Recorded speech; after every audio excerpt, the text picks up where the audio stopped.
Thanks for tuning in to the Vintage Cinema Review. On this week's episode, we're covering from 1980, Friday the 13th. God, I don't know what scares me more, this movie or knowing the fact that it came out 43 years ago. Yeah, that's crazy to think about. What's crazier to think about is I didn't see this movie until long after its sequels had come out. Same way, same boat. And it scared the hell out of me, that ending. Yeah, this movie I think really held up. I just watched it again, obviously, and I really enjoyed it. We hope you're enjoying the podcast. Speaking of which, if you are, leave that 5-star rating on Spotify and Apple. 5-star rating. And you can also leave a written review on Apple. It would help us out. And sit back, relax, and enjoy from 1980, Friday the 13th. Hey, this is Dave. Matt. And Zap. And welcome to the Vintage Cinema Review, where every week we review some of our favorite films from the past. Hey, there ain't no late fees here. Silence is golden. And be kind. Rewind.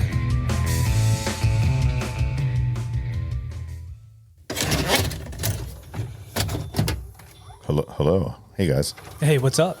Nothing. I hear the V.C.R. loading up again. Yeah, this that time of year. So it is that time of year. Back into the scary season. Didn't you just get a new system for this? I did. Is it? Yeah. I don't think they know about that in Radio Land. If I only had this on VHS, I'd be a happy man, but I don't. I actually don't have any of these movies on VHS because they're so expensive anymore. I have Teen Wolf. That's a start. Are they? I don't know. You shop around, you're going to get a used one for a couple of bucks. I mean, a playable one that's decent. They're kind of up there unless you go locally. You know what I mean? If you can find somebody locally that's selling like a lot of them, like 40 VHS for, you go on eBay right now. I wanted to get this movie just, because we have the new setup, which hopefully you guys will see this on our social media soon. Just to have, but no, they're still expensive. Like for my, like I'm not spending $30-$40 on a used VHS of Friday the 13th, which we're doing today. Oh, fun fact. We're doing Friday the 13th today. Fun fact. It's not Friday the 13th. Nope. It's close though. It's close. We just passed a Friday the 13th. October played host to a Friday the 13th. Does anybody know how often Friday the 13th happen? Like, how many per year, per hour? Like, is there I don't want to make my brain work like that. Yeah, but I just wonder. That's math. It's not one a year, right? I mean, it's not every year that you have, or is it? You're going to get a Friday the 13th once per year. Is there? Okay. At least once. Right. Very smart marketing if you think about it. You make a movie that every time, if you do Halloween, it's every Halloween that movie's relevant. Yep. Although they made some shitty horror movies like April Fool's Day. It's not like on April Fool's Day you're like, oh, I gotta watch April Fool's Day, or trying to think of other movies that are tied to holidays. Is that a holiday? Well, April Fool. I think we get off work for that. It could be. Yeah. It could be. I think that's a British thing. Oh, April Fool's Day? Boxing Day. The source of April 1st being April Fool's Day, I'm pretty sure that goes back to merry old England. Oh.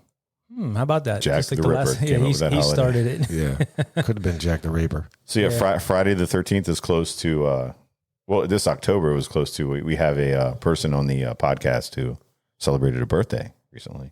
Not on Friday the 13th though. No. Oh, Zap? It's close though. Yeah. That's right. That's right. We were looking at people. There was somebody from a show that we liked that he put on that somebody passed away, Suzanne Summers. You shared a birthday? Yeah, she and I shared a birthday until she died. Mm-hmm. She died the day before her birthday.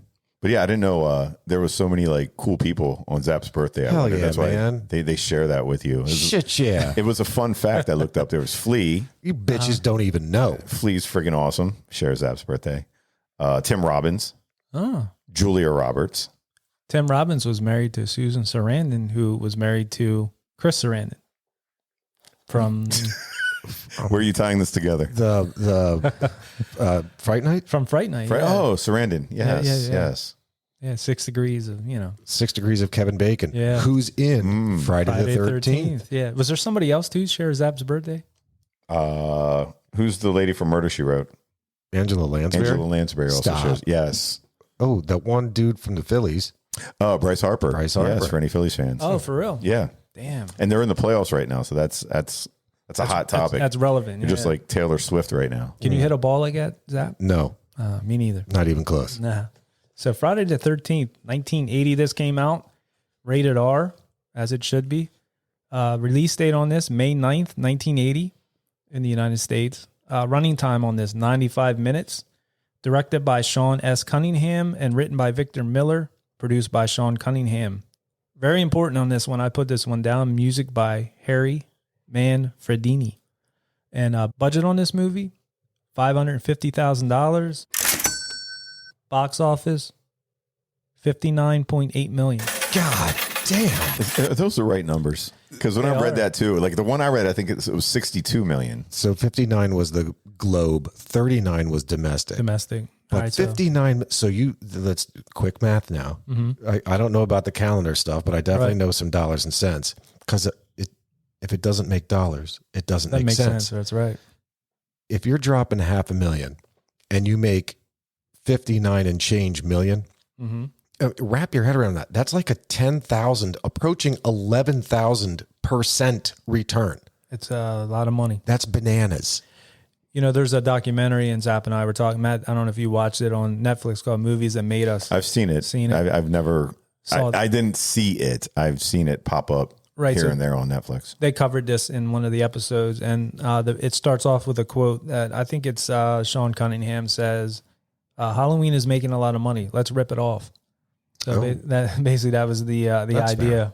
I have seen people make that same allegation that this was a direct rip off of Halloween. I don't see it though, really. What, the silent figure? Well, this movie wasn't at all. No, I just don't think that they're both horror movies, but I don't think Friday the 13th was much like Halloween, other than it's a horror movie with a killer in it. Yeah, that's the only part I get. Yeah. But this film was shot around the townships of Hardwick and Hope in Warren County, New Jersey. Filming on this was from September 4th through October 3rd of 1979. There's some fun facts on, the actual camp where this is. There's some cool fun facts on this maybe one. Save that for the end. But yeah, so anyway, that's pretty much it for the budget and locations and all that fun stuff. So I'll turn it over to Zap for the cast. Cool. Away we go with the cast. As usual, this is those with speaking roles. We've got Betsy Palmer as Mrs. Pamela Voorhees, Adrian King as Alice, Harry Crosby as Bill, Janine Taylor as Marcy, Laurie Bartram as Brenda, Kevin Bacon as Jack, Mark Nelson as Ned, Robbie Morgan as Annie, Peter Brewer as Steve Christie, Rex Everett as Enos, the truck driver, Ron Carroll as Sergeant Tierney, Walt Gorney as Crazy Ralph, Willie Adams as Barry, Deborah Hayes as Claudette, and Sally Golden as Sandy. Some cast there. That's some cast. I know one of them, but yeah. I think the whole world knows one of them. It's true. I actually, when I was working at Giant in college, I worked with one of the front end managers was named Adrian King. Oh, for real? Yeah, it was a middle-aged woman. Okay, not the same one. I thought you were going to say you work with Kevin Bacon. No, that'd be cool. Amazing. No, yeah, that would have been cool. It'd been cool if you have a last name Bacon and you work at a grocery store. Yeah, Kevin in the deli. Kevin Bacon got to be 90 years old. This dude, how old is Kevin Bacon? Like 70? 60s, like 60s. Really? Think. Yeah, my guess. He was 19 when he filmed I was this. going to say, I'm just going to do some quick math. So if he was 20 in 1980 when he filmed this, and so, he looked like an old 20, or maybe it's like a 1980s 20. 43 years later, now we're in 63. So yeah, like early 60s. That'd be my guess. He's just been around forever. That guy is timeless. Does he have a big Johnson? They look like it. It is the Kevin Bacon Speedo collection. Dude, I'm saying, like, I've seen movies like what's that movie with the Wild Things? Oh, yeah, with the two girls that make Nev out. Campbell and That's right. He's in some kind of shower scene or something, and I don't know if you see it or not, but there's some shit going on down there, man. There's a lot of pixels. They show the bacon junk. Yeah, I didn't know that in that movie. I don't frontal on remember. bacon. Yeah, I didn't remember he was in it. I mean, I haven't seen Wild Things in a while. That was Nev Campbell, and then the other girl that was married to Charlie Sheen. She's real hot. Yeah. Denise Richards. That's right. Yeah. No, but the dude in that, was Kevin Bacon in that? Shit, yeah. I thought it was the other guy with the that was in the dark-haired guy. Promise you Kevin Bacon was Charlie Sheen. No. He was in one of the movies we did with Ponyboy and him. Oh, Rob Lowe. No, Rob Lowe. His son, or not his son. His brother was in Entourage. Yes, that dude. Dylan. Matt Dillon. Matt Dillon. Yeah. He was in that. Sure, damn sure. Yes. Well, back to this one, Matt. Oh, shit. Sorry. Yeah. Matt, you got a brief synopsis? Yeah, this one's super brief. Sweet. And it's a synopsis. Terror and suspense abound in the 24-hour nightmare of blood. Camp Crystal Lake has been shuttered for over 20 years due to several vicious and unsolved murders. The camp's new owner and 7 young counselors are readying the property for opening despite warnings of death and curse by local residents. The curse proves true on Friday the 13th, as each one of the counselors is stalked by a violent killer. This film is widely acclaimed for its horrifying and creative murder sequences.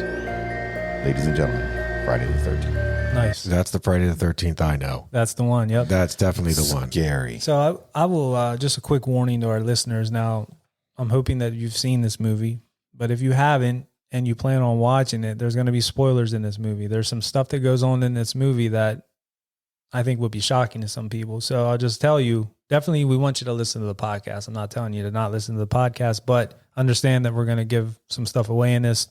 And it could ruin the movie. Because I think this is actually, if you've never seen this, it'd be a little shocking the first time for some people. So this is like the warning just for Friday the 13th. I got a story behind that just for myself, man. Yeah. We pretty much go through like all like the stories with the spoilers. Right. But this one especially, like, I know there's some people that were shocked. Like, really? Sometimes I wonder if we spoil the story just by doing the story. Sometimes, yeah. Maybe we should do like a cinema review and just like talk about nothing. Yeah. We not give anything away. We could make a show about that. There's a whole edge. That's good. That's good. Yeah. But so anyway, yeah. So just a warning from here on out. We're going to tell the story of the movie, and there's some stuff that maybe you didn't know. If you haven't seen it in a while, even you might have forgot. So just a forewarning. Yeah. So Zap, you ready to? Yeah. Matt, you guys ready to go through this? Yeah, let's go with a loosey-goosey approach today. Let's try this. I'm going to go some loosey-goosey. So it's going to get all crazy. This story is a real short one. I mean, it only takes place over a day. But we get a little flashback. We start with a flashback back in 1958, Camp Crystal Lake. So everybody's, having fun. There's a sing-along, playing guitars, and these 2 counselors, they catch one another's eyes. Mm-hmm. Next thing you know, they whisk away from the group, make their way upstairs into some cabin or barn or wherever they're at. Cabin barn. Cabin barn. I mean, it's a funky. I don't know what that was. Yeah, it's weird. Next thing you know, they start getting freaky deaky, and from the perspective, the first person perspective, you just see somebody climbing up the stairs. Mm-hmm. Next thing you know, they both get murdered.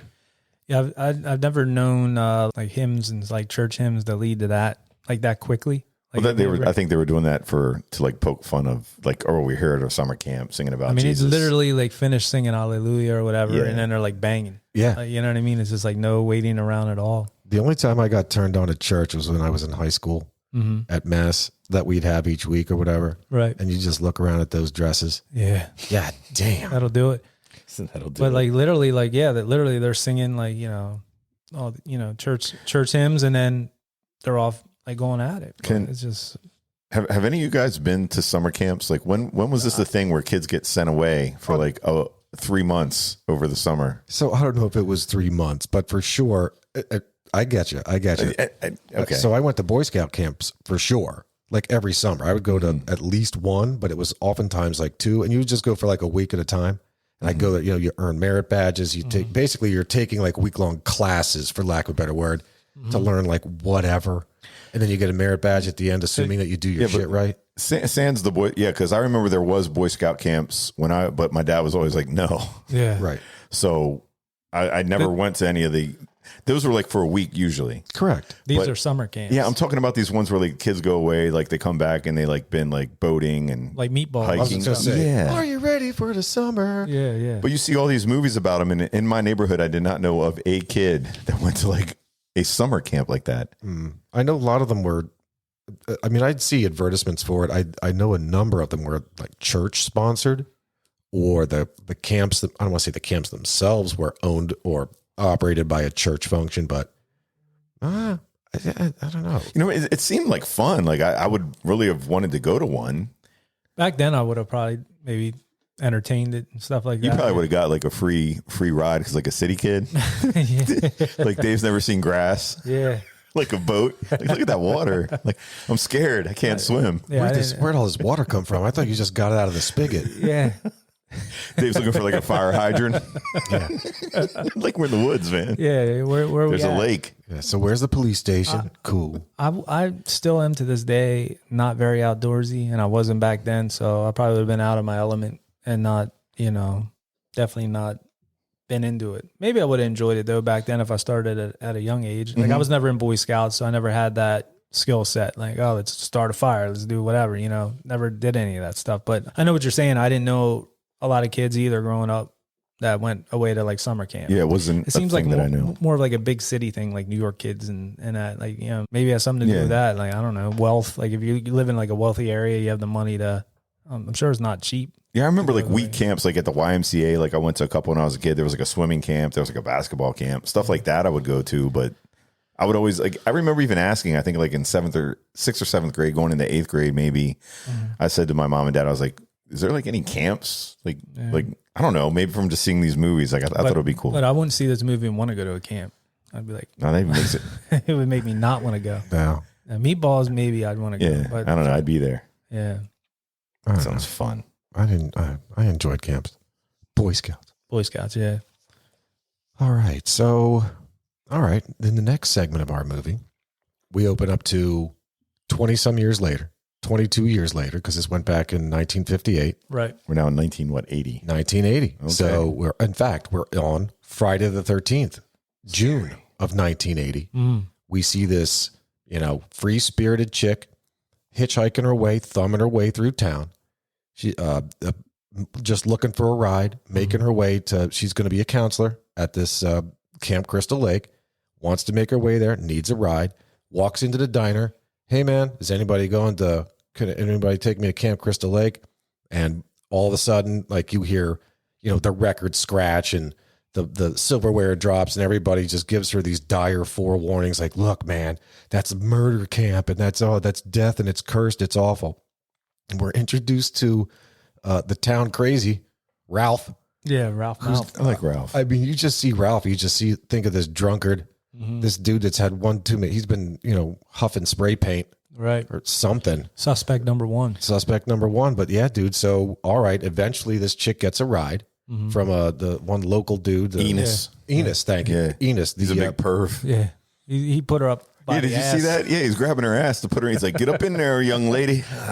Can you blame him? Like, relax, Enos. She was not ugly, by the way. She's No, like she was the cute. cutest one. Yeah, she to me yeah. was like cute as a button. Of all of them, she was by far and away the She had like best the looking. freckles and like the nice 80s hair. She was not ugly. No. So yeah, she makes it with the local fuel deliveryman, Enos. Tom Bosley looking cat. Yeah. Yeah.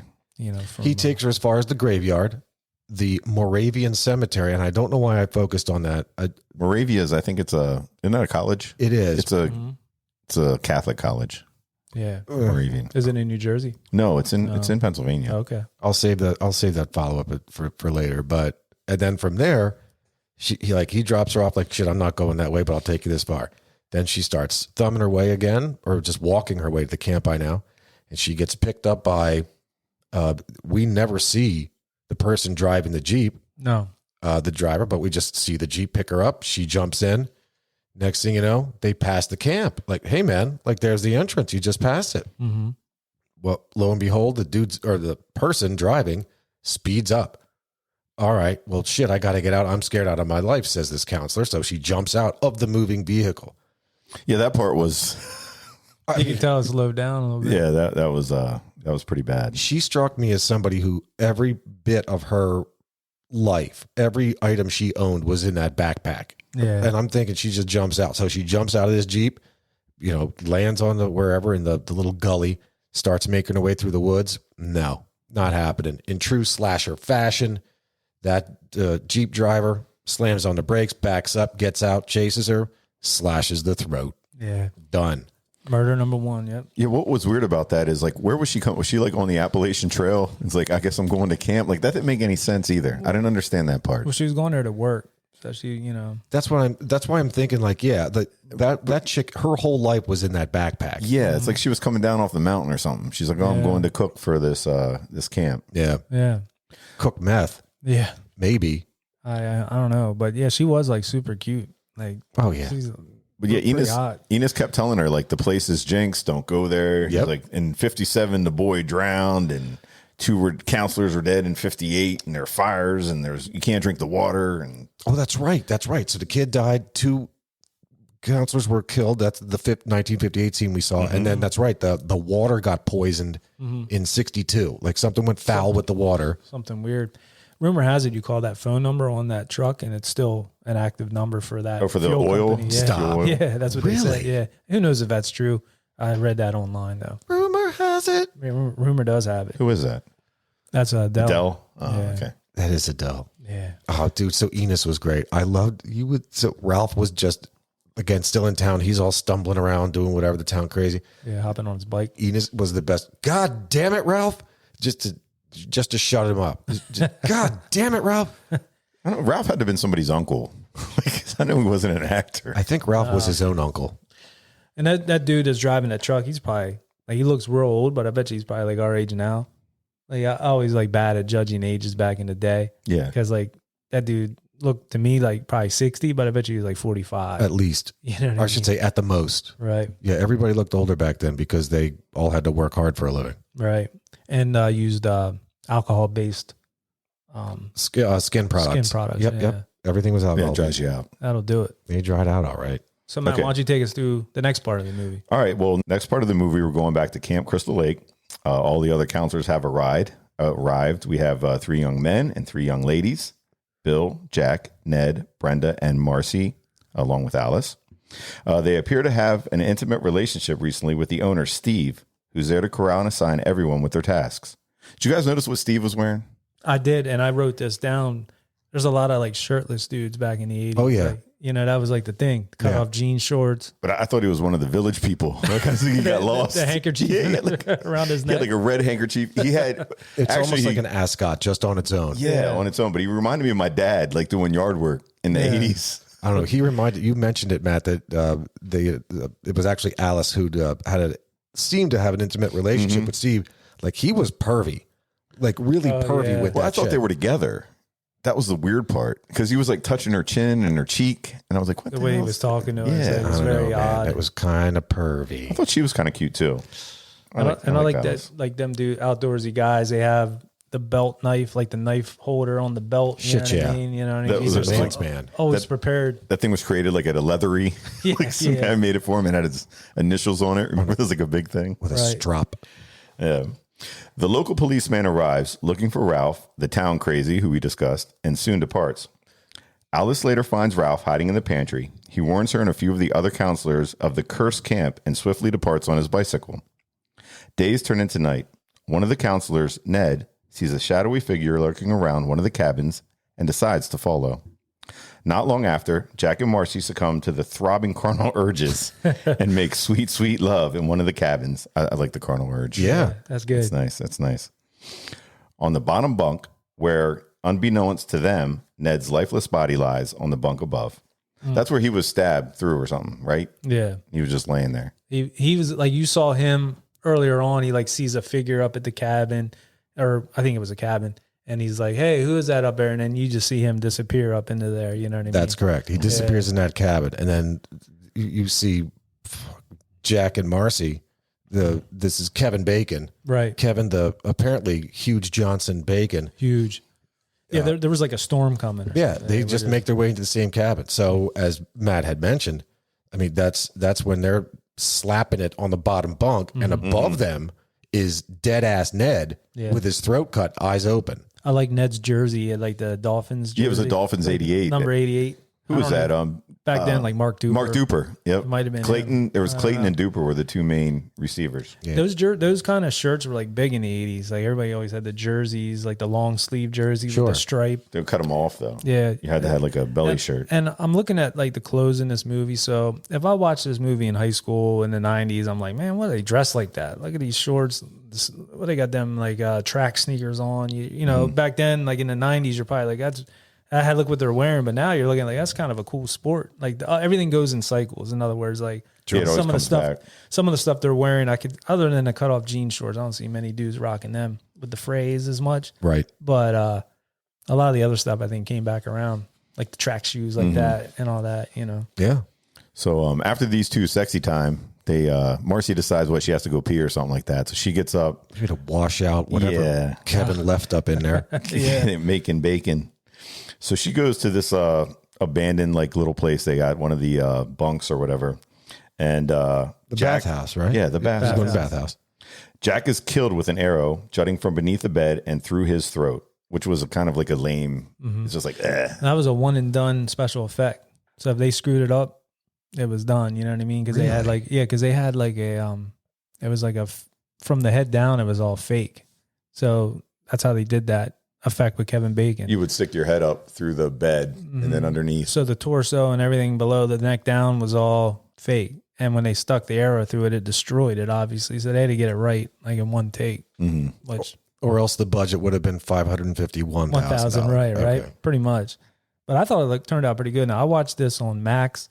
I don't know. That's what I saw, HBO Max. And the quality is really, really good. This movie, I was kind of blown away, like the quality, watching it. Now, it's not 4K on there. It might have been 1080p, but a lot of times with these special effects in these old movies, when they're cleaned up like that, you can really call it out. But I thought these weren't too bad. I was impressed. Yep. So after Jack's death, in true slasher fashion, Marcy is killed soon in the bathroom with an axe to the face. That was just okay. So as Matt mentioned, the way that Jack was killed, all right. Like that's tough. That's tough to believe. Right. But I agree with you. I thought it was a great special effect to see that arrow popping out and doing its thing. Like that was pretty sharp. Now this chick, Marcy, she's just standing in the bathroom like, look, man, I'm no scientist and I'm certainly no actor, but she's just standing there. Like, come on, do something, run, try to fight. You've got an axe coming at you, for Christ's sake. Right. It was so beat the way that she just accepted an axe to the face. Just took it like no big deal. I like that too. She just took it from Jack. Maybe she was just tired. But she was on the bottom. He was doing all the work. Yeah, man. So Matt, I know you remember growing up, I had at my old house, like in high school, and before that, I had my bedroom was in the basement, and I had a shower down there and a full bathroom. And remember, it was like a rounded shower with the curtain and stuff like that. And totally how that girl was doing. How would I remember that? Because you used to shower with me. Used to sleep over all the time.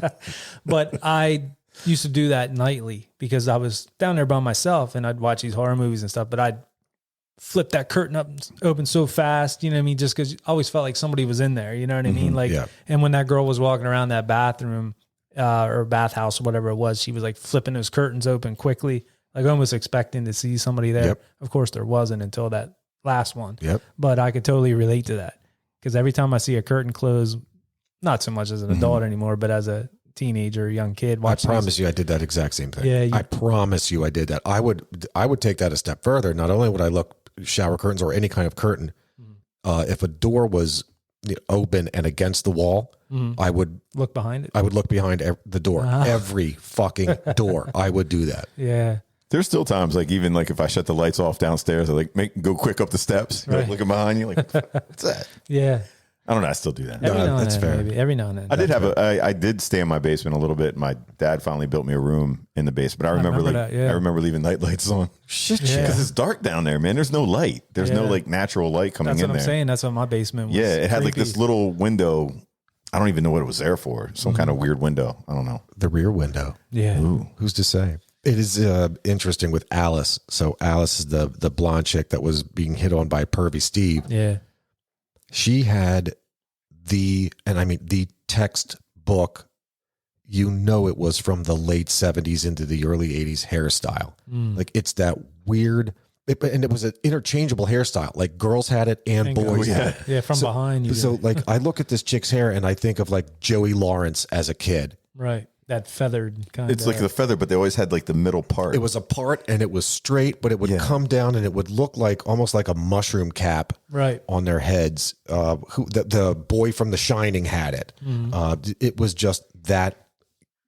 Everybody had, or not everybody, but you know for a damn sure fact that was the hairstyle to have. I think it was like my 3rd and 4th and 5th grade maybe hairstyle. Sure. Because my mom would cut my hair, but I always had the middle part. Like why? Why was there a middle part? I don't know. And it always followed with bangs. Yeah. As did this movie, a lot of them. Well, hey, look, this is, I'm sure we'll get to it, but maybe we won't. But I mean, this is textbook, just like Halloween. So this is just gratuitous teenage sex. And it's the thing like, look, if you're having sex in this movie, I promise you, you're going to get murdered. Die. Well, that was the whole reason I think was the killing of the people that had sex is because the counselors were having sex instead of paying attention. Right. To So you're going Voorhees. to pay doing that, doing drugs, any of that bad stuff. Any of the bad stuff because you're not watching the kids in the pool. That's right. Yep. Or the lake, wherever they're at. The lake, pool. Pool, lake. Same You thing. could have It's water. You should use the pond. Pond. All right, let's get this back on the track. So, yeah, those two die. Great. Back to Steve the Perv. So he left the kids back at the camp.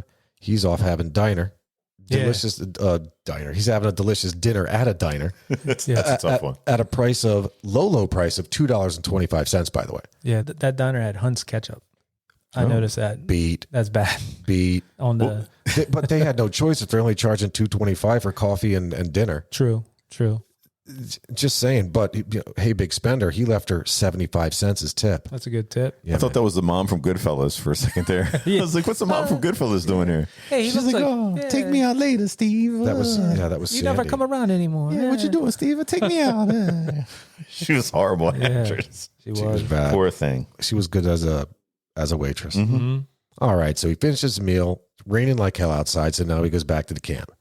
In the meantime, you've got Alice, the one with the hair that we talked about, Bill, the guy who's able to play guitar apparently, and Brenda, this other brunette. They start and basically end this wholesome game of strip Monopoly. Yeah, I had that written down. I've never heard of that before. Nobody's ever heard of that. Yeah. Can you imagine how long it would take to get like a shirt off? I don't understand the concept of that because we've all played Monopoly. It makes no sense. You're going to run out of turns by the 10th turn. I mean, it's basically 10 rolls of a dice per person and the game's over. I caught something too during that. So, and that's the beauty of And that's assuming a lot of clothes. true. Yes. True. So 2 boots, let me count this up. 2 boots, 2 socks, 1 underpants, I would just have layers on. So 1 I'd just keep- shirt, 1 shorts. Yeah. So there's 7. There's 7 articles of clothing. I would have like 3 shirts on. But the women were already down to like she was in her underwear, and I was like, wait, if they're doing it like, oh, you landed on my spot, like how long does it even take in order to buy that spot? Whores. I'd come in like the kid from Christmas Story. Yep. It's all bundled up. I can't move my arms. But I noticed something like being that, like I said, this video quality like blew my mind on Max, how clear it was. So she rolls the dice and says, hey, 2 6s. You can see she rolled a 2. So she was lying. She's a liar. Yeah, and they probably didn't have the money to reshoot it. Well, look, until she's she a rolled known liar. 6. Look, True. But a $550,000 budget. I thought she was the murderer at that point because she lied. True. about Imagine it. that. Could you imagine that? Look, just like that Kevin Bacon dummy with the arrow that came through it. All right.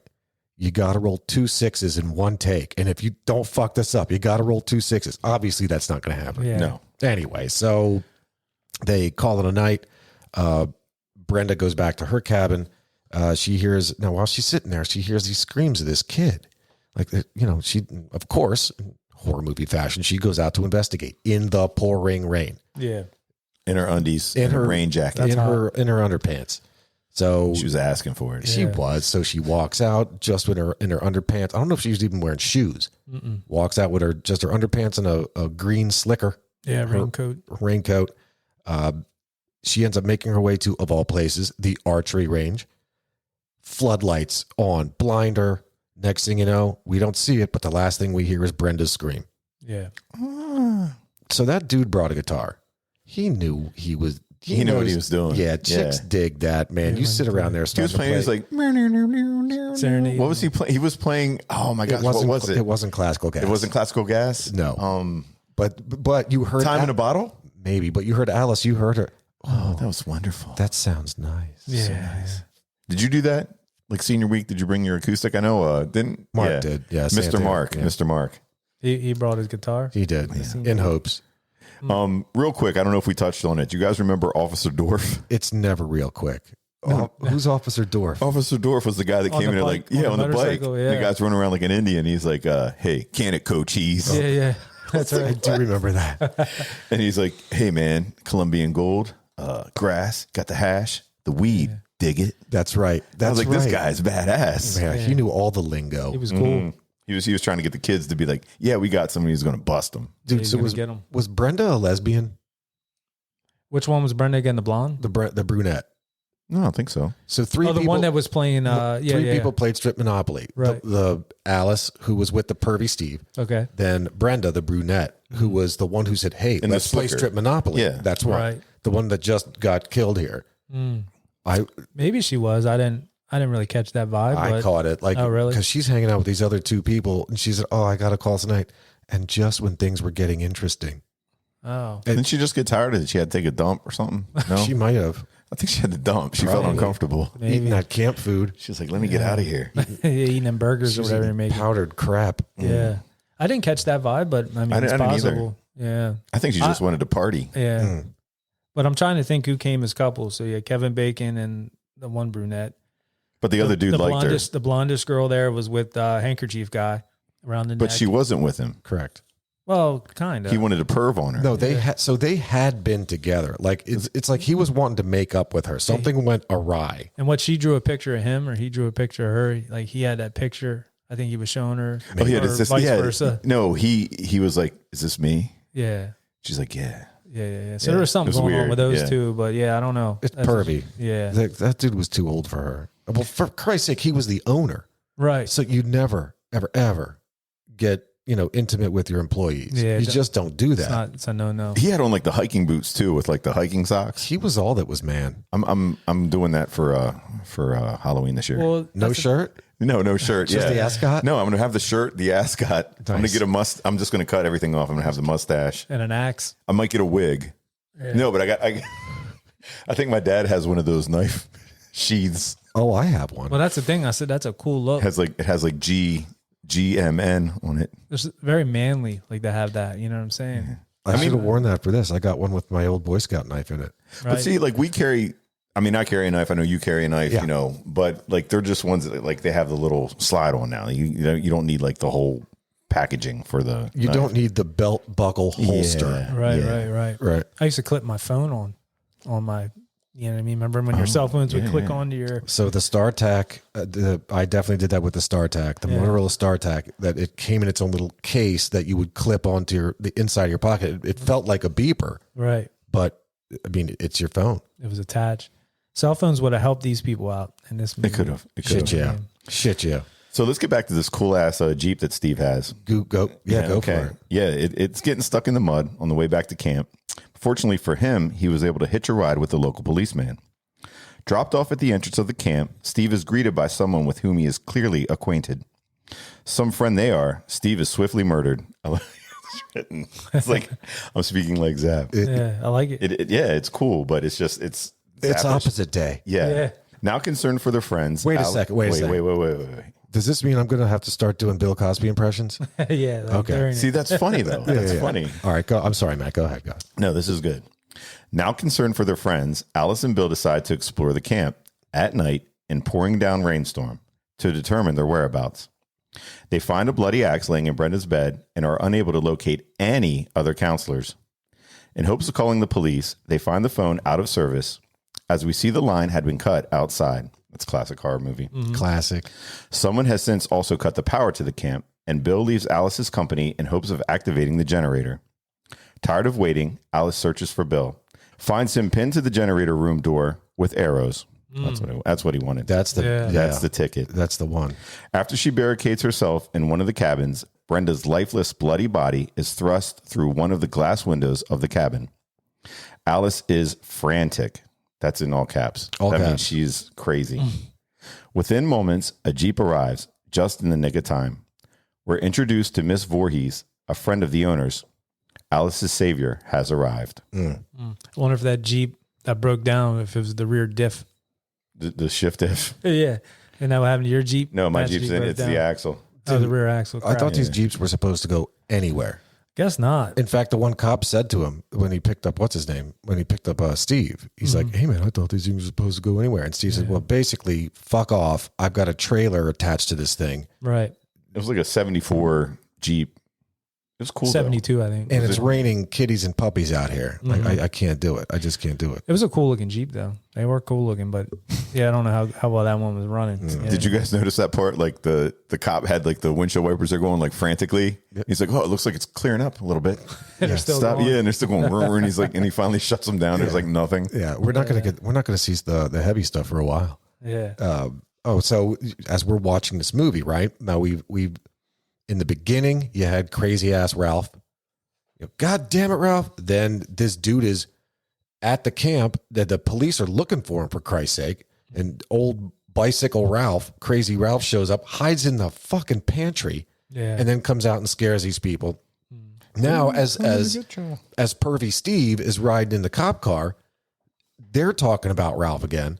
Like, look, not for nothing, Ralph. my money's on Ralph being the bad guy. You here. would think, yeah, you would think. Yeah. I like that scene that you were talking about when his Jeep broke down, and I just watched it again this afternoon when he's coming out of the shadows in the yellow raincoat, and he's like, "Oh, what are you doing out here?" You know what I mean? It was a cool looking scene, like watching it on a nice 4K television. Like they really did a good job with like it's just black, pitch black, and you see this yellow raincoat, and he's walking into Camp Crystal Lake, and that's where he's confronted with our murderer, who we don't know who it is yet. I just thought that was like a cool scene, the way they shot that. Yeah, it's like, oh, how are you doing? Oh, what are you doing here? Stab. So obviously this killer is not threatening, I guess, to people because the girl got in the car in the Jeep with him. Yeah. And this guy's like approaching and he knows him. Yeah. So Clearly acquainted. yeah. Steve was just trying to hitch a ride to Studio 54. Yeah, with that outfit. Oh, so we've got they're not necessarily locally here, but they certainly are local in Philly. And I know that there's one in Mount Carmel. The brand of instant coffee that Alice was brewing, Acme. Oh, for real? For real. Yeah, you know, I put a note down there. Instant coffee was all the rage in the 80s, I guess, because I remember my parents, that's what we had parents like did also. Folgers or, you know, there was Folgers and I forget the other one, but it was like instant coffee. Like I don't remember as a kid, like my parents or even when we were at places, people always did the instant coffee. It seemed like it was like a very popular, I guess. Sanka.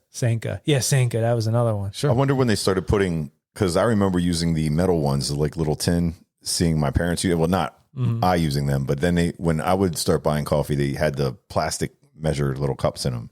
You guys remember those? Oh, yeah. Yeah. Oh, yeah. I haven't had instant coffee in a long time. Like It wasn't even instant. It was just they would start selling the cans with the scoops already inside. Already You'd in, like, you just you'd brew it. brush them around. There it is. It came with the plastic John in it. have you had instant coffee recently? I have instant coffee at least twice a year. And then like, what's it?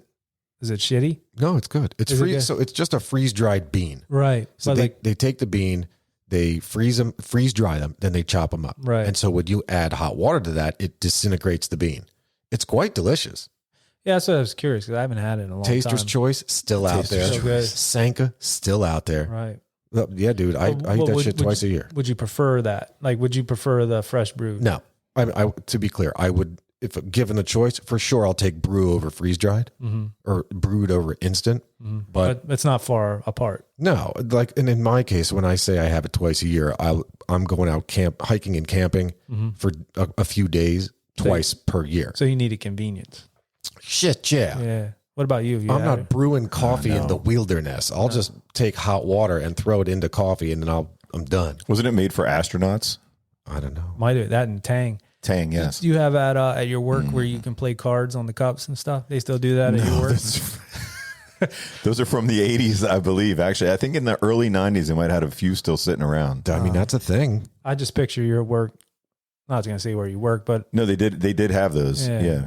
That's picture that. awesome. Do you remember like they would like slide down it, like you see the cup like and it always get like crooked and shit, and you're trying to like get it back. Get it back. Yeah. Yeah. You're trying to beat it before it's the liquid starts pouring. Yeah. Like, God damn it, no. And then you get in there and like you knock it over and it's getting on your hand, it burns your hand, and yeah. So what you're saying is one of them machines with the card coffee would be next to the cigarette machine. That's how long ago. Basically saying they're not around as much anymore. Yes. Yeah. Okay. That's what I was wondering. Yeah. There was actually when I think when I started there, I think there was a cigarette machine. I remember in the main part. Yeah, Yes, because I remember for like $2, $2.25 or something like that. I remember. Damn it, I miss those days. Yeah, I remember having one there. That's why I asked you about it. But yeah, I was just curious about that instant coffee. I haven't had it in a while. I should get some and just try it. I'm curious now. I remember being young though. That's how I mean, I had friends that smoked before, but I remember that's how I would get my cigarettes in high school, was from the vending machine. Yeah, from the vending machine. Sure. They didn't. And then until you like all of a sudden you're like, you know what, I'm going to try, and then they don't care. They don't. If you had money. Right. Well, we used to go like our parents would give us like $5 or whatever. Like, people would be like, here's $5, give me a pack of cigarettes, and you guys get some candy and shit or a Coke. Yeah. Right. Yeah. I loved High Spire. Yeah. Yeah, they didn't give a shit in High Spire. No, they did not give a shit at all in High Spire. I mean, I'm talking people who knew me and saw me grow up at this convenience store right down the street. Mm-hmm. They didn't give a shit. I would just ask for a pack of cigarettes. I could have been 10 years old. Sure, here you go, Zap. Yeah, that's See, the way in it Middletown, was, man. Turkey Hill was like the only one that cared. Fuck them. Turkey Hill like gave a shit, but then you go into like, see, in High Spire though, you guys had like the weird markets They like had Joe's, AM, PM. Right? yeah, And also, Bill's Market. You're like, fuck Rob Reiner for what he Cigarette laws. his cigarette hate. the youth need to smoke. Damn it, What? There was an AM, PM. Giant too. Forget about it. It makes Like their a lungs giant. stronger. There was an AM, PM in High Spire, right? No, No. no. Okay. But I just remember you would say, my dad needs a can of Kodiak. It's for my dad. He's in the car. You He's can't in see the the car. car. He's parked behind. You can't see the car. And then like your Don't other focus on the car. Just give me the Kodiak. your other friend would be like, a pack of Marlboro Reds. Yeah. It's for my grandmother who's in the car with him. You can't see the car. It's the best because the people in there, I mean, they were like our age and they were working. Sure. The people were in like their 40s and 50s. They don't give a shit, man. They did not give a shit. Good times, man. It was. Makes me smile. So High Spire had Chubb's and still has Chubb's Market, which is on Rupp Street. And by Rupp, everybody else in the known universe would pronounce that street Rupp. Oh, is it Rupp? It's ROOP, but it was because of the hickish sound. And there is a High Spire accent, I promise you. It is a High Spire and Steelton accent. Right. They call it Rupp. Rupp. Just like in Lancaster, there is a market. Roots. Correct. Yeah. But it's spelled ROOTS, which anyone in the world would call that roots. Roots. No, not in Lancaster County. It's roots. Roots. Roots. They're from Philly. Same Great band. thing. Yep. Yep. High Spire also had Handy Market. Yeah. That's the one I'm thinking of. Handy Not Market, AM, PM. which- Is that next to Champs? Correct. Yeah, And that's it the later one. became Unimart, and then it became something, whatever the I hell know it is AM, now. PM. I don't know why I was thinking AM, PM. And then down the way, you got a Turkey Hill. The And that Turkey was Hill it. would be my stop going to school because then I'd have to get Blanche, then I'd pick you up. Yep. But I would make that right turn and stop in there and grab my pack of Smokies. And then I go. And then See, on your and I way. would go to Then we all Smitty's just gas light up. station. I would go to the Smitty's gas station there halfway through. Yeah. I mean, they sold to anybody too. But look, man, I miss much- those days. yeah. God damn, I miss So those much days. simpler then. Instant coffee. All right, well, some savior, that Mrs. Voorhees, huh? So oddly, Mrs. Voorhees exhibits no fear of any killer on the loose as she tries to calm Alice. Moreover, Mrs. Voorhees' sadness and lament for the recently deceased counselor soon turns to anger as she recounts the tale that it was her son, Jason, who drowned all those years ago back in 1957 while the counselors at the time were otherwise occupied with making sexy time in flagrante delicto. Slatin. Yeah. She being Ms. Voorhees, has since turned to a life of placing blame for her son's death upon any and all who work at the camp. Moreover, it was she who'd killed all of the others at the camp today. The anticipated, almost obligatory climactic chase and struggle ensues. Alice emerges as the victor by beheading Mrs. Voorhees with a righteous swing of a machete. That's a good movie too. Yeah, machete. Machete. Yeah, man, that was a gnarly scene. Yeah, it was cool. They slow-moed it. Dude, they did. And dude, she wound up like Bryce Harper I mean, she just swung, and it was slow and steady, and she's just there. She keeps it straight and nails it. I mean, nails it. That head goes flying. Yeah, that was wild. Although the fight was pretty beat, but they weren't fighting too good. You know what I mean? They didn't train for that. You could tell. Like some of these movies, they train. You know what I mean? They get like, you know. I thought Miss Voorhees this person like this. I thought she was kind of hot. Look, I can tell you that She was hot. Whoever did that, and we were talking about that earlier about the first person perspective, and like if you're just watching this for the first time, you might think it's crazy ass Ralph. Mm-hmm. Look, I thought that they did a great job. Like this hiding it. Yeah. Like this Mrs. Voorhees thing was a surprise. And in fact, I'll take that a step further by clearly exclaiming that when she rolls up in that Jeep, you still didn't know. You would seen that it took so much for it to click that Jeep was the Jeep that had picked up the hitchhiker very early on, that Annie, right, who was supposed to be the cook. And you get thrown off because Steve the perv also drives a goddamn Jeep. But did you notice he had his top down when he took off, and then the Jeep that picks up the pretty cute girl had the top up. Yeah, and I was like, oh, sure did. Trick Henry. Absolutely did. I honestly, first time watching this movie, I thought it was crazy ass Ralph the whole time. See, this got ruined for me because I definitely didn't see Friday the 13th before I saw like part 3 and 4 and 5 and 6. So I saw those, and then people had told me about the Friday the 13th, the original one, and always the talk was among horror buffs is like, well, Jason's not even the killer in the first one. Yeah. So it kind of got ruined before I actually even saw it. Yeah. But I'd be curious to be like in somebody's head back then the first time they saw it. Like, did they know? Was it a mystery? And yeah, they definitely misled you a lot of times, like you said. They did. Even with the snake part where they kill the snake. They keep you guessing. The guy holds the machete there for an extra couple seconds just to make you think like, could he be, It was Miss Voorhees all along. Yeah. And she would have got away with it too. If it weren't for those confounded kids. Yes. One for their shitty haircuts. All right, so after all of that, and not knowing what could possibly happen next after such an eventful day, Alice chooses to play it safe and isolate herself on a canoe in the middle of the lake. The night passes, and as the morning dawns, she awakens to find that the police have arrived and await her on the shore of the lake. Mm. Her night of horror is over, or is it? As she readies herself for her rescue, the decomposing corpse of a young boy lurches out of the water of the lake next to her canoe, grabs her, and pulls her into the water. Ruh-roh. I was startled. Yeah. Dude, so she awakens with a start in a hospital bed, surrounded by a doctor, a nurse, and a policeman. Was it all a dream? I used to read Word Up magazine. Do what? Was it all a dream? I used to read up Word Up magazine. Salt and pepper, heavy D. Yeah. Oh, God. Yeah. After finding out that everyone else is dead, she inquires about the boy who'd pulled her into the lake. No evidence of any boy had been discovered by the police at the time they had found her in the lake. This can only mean he's still there. Mm-hmm. Interesting. I thought that was Dave when we went to Knoebels. It's like, Dave, what do you... Oh.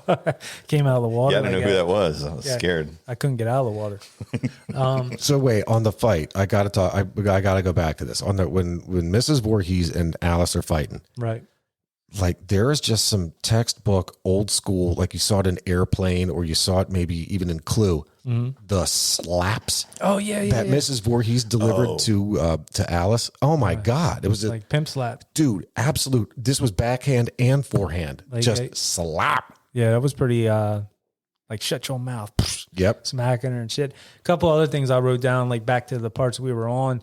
I thought it was funny, like what she did when she was barricading herself in the cabin. The logs? Yeah, like she puts the rope to tie it because the door opens out. Correct. And then she does that, but then takes and like barricades the door, but the door opens out. I guess maybe just to slow them down, I guess. You could look at it that way. I just thought that was funny. People are tripping as they're coming in. And then another thing I noticed, and I always think that people maybe take ideas from other movies or something like that. And it wasn't even that it was that close, but there was a scene where she was getting chased by Mrs. Voorhees and she starts busting the door down and you see Mrs. Voorhees looking through almost like Jack Nicholson in The Shining. Yep. And I'm like, oh, maybe they did that because of The Shining. But this actually came out before The Shining. So The Shining released May 23rd, 1980. This released May 9th, 1980. So it was actually ahead of it. I would love for us to do a review on The Shining. That's a good movie, yeah. That's a nonstop classic. Nonstop. Jack. Yeah, that is a good one. Another Jack. Yeah, Stanley Kubrick. Now, am I off on this, or did it seem that Alice's hair seemed shorter in the hospital scene? Yeah, that was filmed first or later Later something. on, maybe, yeah. It definitely seemed shorter than the mushroom cap looking thing that we had seen when we first see her all happy and prissy with Perv Steve. Right. Steve the Perv. You see a lot of that in older movies. Like if you really pay attention, because like how we've been, like since I've been doing cinema review stuff with you guys, you'll see it be like, what? Like, or they'll show like a scene like the guy's wearing like sneakers and like 2 minutes into him walking, he's like wearing different sneakers and shit like that. Or the guy's dead on the train tracks, and then earlier in the movie, he's like behind. Yeah, he's behind two guys acting. Stuff like that happens. Mind blowing. Yeah. So, Dave, you mentioned your first time watching this. And so my first time watching this was mid to late 80s. Okay. And by now, it's say by this time when I first see it, call it 87 or 88. Right. I'm staying over at my one friend's house up the street. And it's just, he and I just one late night, we're just watching a movie on Cinemax or whatever. Fuck it. Let's watch it. Right. So by then, there had been at least one, if not two, possibly three, maybe even four sequels to this movie where Jason, all you know is this dude in a hockey mask. That's all you know. That's all you know. So we're watching this for the first time, not seeing this dude in a hockey mask, not even thinking about it, just watching the movie. So it's late night and we're almost at the end of the movie. And dude, it's late, like midnight plus. And then that goddamn corpse jumps out of that water. Mm-hmm. This is the first time for both of us. Dude, we screamed like little girls, dude. Absolutely screamed like little girls. Woke up the dude's parents, came out like... Are you guys all right? Yeah. Yeah, like what the hell's going on out here? That's funny. Like, dude, and we did not sleep that night. Absolutely did not. Like, I was scared out of my fucking mind. That's awesome. Man, it had that effect on you. Yeah, I'm the same way. I don't know that I saw this even back then. I know I saw, like, I started maybe with part 3, 3D or whatever, let's say. Right. And there's so many of them that they just came out all the time. But 10. One other note I put down here is there was like a song playing at the end when she's on the boat, and it was very synthy and kind of like that. And it reminds me of a band. I don't know if you know this band, but you maybe you do. I think Matt does. Tame Impala. It sounds totally like a Tame Impala song. I'll play you some Tame Impala. They're from Australia. Really good band. I saw them actually in concert. Actually, the music on this thing was weird. They had a lot of weird. It was very kind of like romantic-y, weird. Yeah. The budget was $550,000, man. You got to stretch that budget. Speaking of that, we should probably get into the. Oh, Jesus. Not Fun that. facts. Fun facts. Nope. Yeah. I love this part. The best part. Yeah. Yes, it is fun. So, Dave, you mentioned earlier about the snake. So, fun fact, the snake was real. Mm-hmm. And in fact, that snake dying on screen. That snake was killed. That's a real snake, death of a snake. Did they have to say that? Did you say that in 1980 movies? No, they didn't care in 1980. Yeah, there was nobody around that really cared. But to take it a step further on that, I read and heard that there was actually somebody that it was a pet. And that sucks. Yeah, that they asked the guy, hey, can we use your snake? And he didn't know they were going to do that. Damn, that's some straight up pig farmer shit. I know. And then according to the facts I read on it, they said he was sobbing like on the side. But you imagine that's somebody's pet. That's kind of screwed up. That's messed up. Again, the pig farmer. Yes. Dude, yeah. Maybe killing that his calf. $100,000 of that $500,000 budget was to pay him in court for the killing of his snake. Could very well be. I believe it. To pay off either him or PETA. So opening weekend, this movie did 10 times its cost. That's crazy. So right off the bat, like almost over $5 million, I guess it did. Yeah. At opening, which is good. Yeah. It was a success. The juice is worth the squeeze. How many Friday the 13th movies have there been?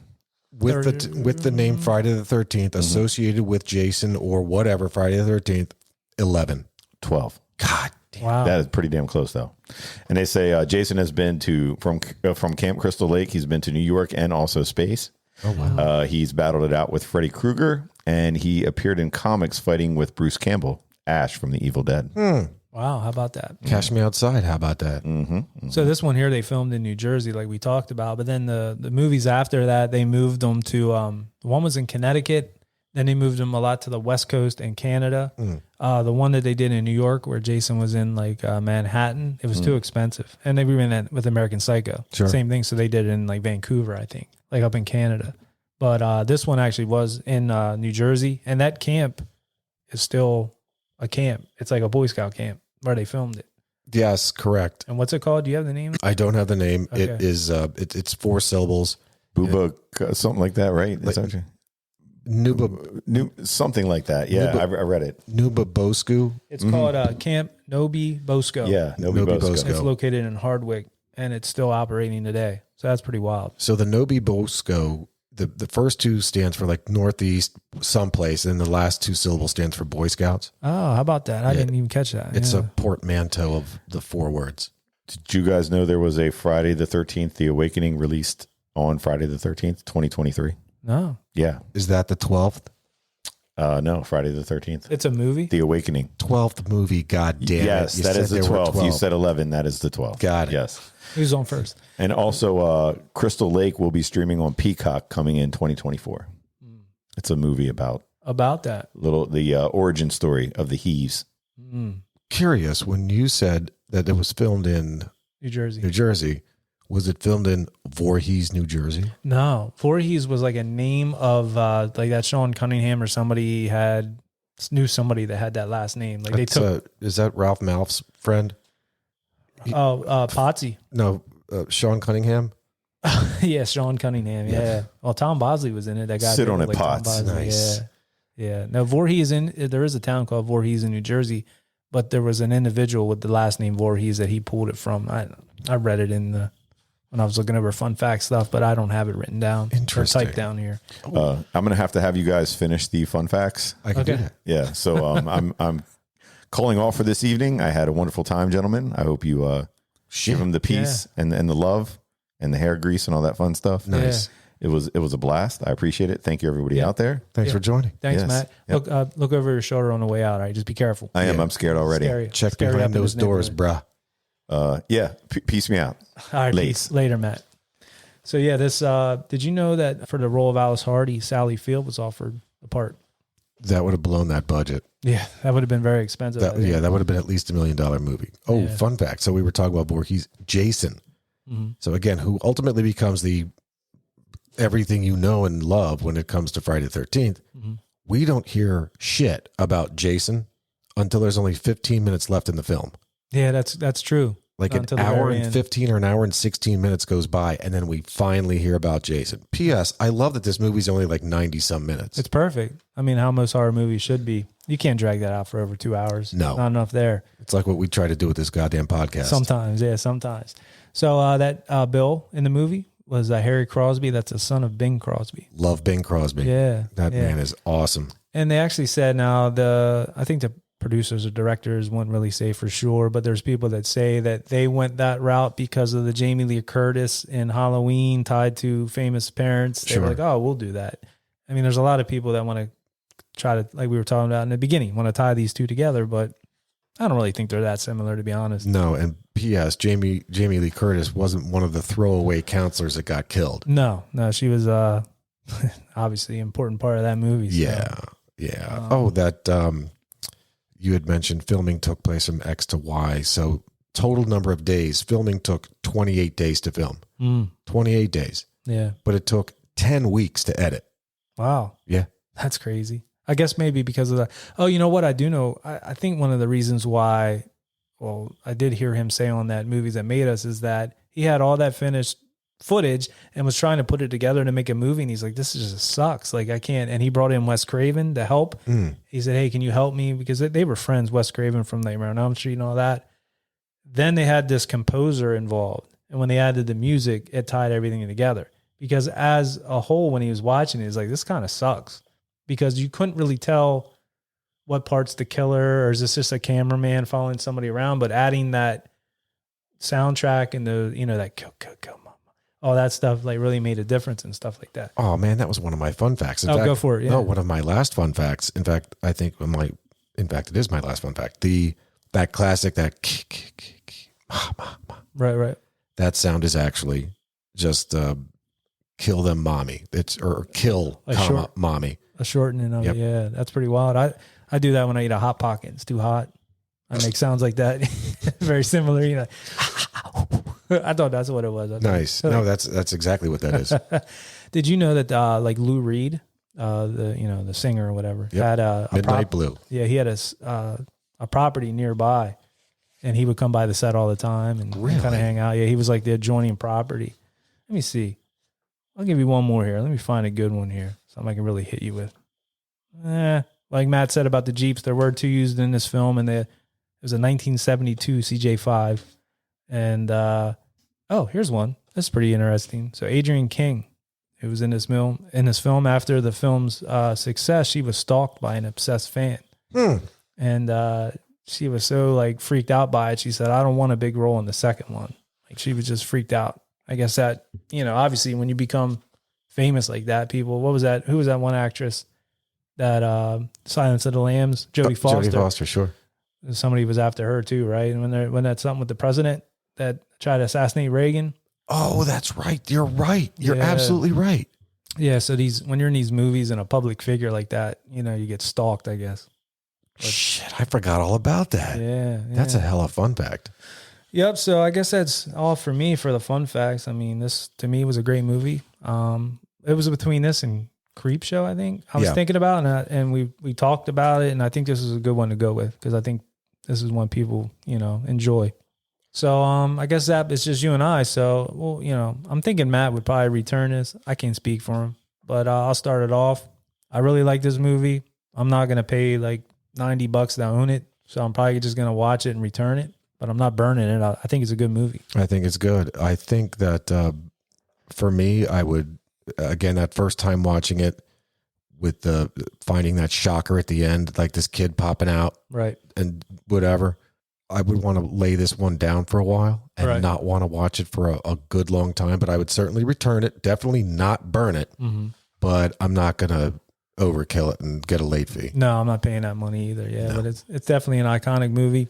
And it spawned, like we talked about, numerous sequels and merchandise. You go to the Halloween stores, and that's all, it's still hockey masks and everything. Even in, like we watched Christmas Vacation, Clark comes out with a hockey mask. Bam. Chains, you know what I mean? So it's just one of those ones that'll, I think, live on forever. It's a huge pop culture icon. Right. Huge. Yeah, for us too, we came up with this. But even, actually, it's funny, one young kid that was at the Pucks with Pros event, we were just adding, maybe some of you saw our pictures online. It was a hockey movie that we did. We went and checked out Miracle, and the one guy I know, his son was there. He was an 11-year-old, and they're watching the movie, the Miracle movie, and he's like, "Hey, Dad, why is that hockey player wearing the Jason mask?" That's awesome. So for like an 11-year-old who's like, it's still all about Jason and Friday the 13th. Of course it is. That's awesome, man. Yeah, I thought that was cool. But yeah, so I mean, I appreciate Zap writing up everything. Yep. Thanks to Matt for all he did. And I guess we'll be back next week with, not next week, the week after, with a cool vintage cinema review. Don't forget to leave us that 5-star rating on Spotify and Apple. On Apple, leave us a written review. I see some of you have done that, and it's really helping us out.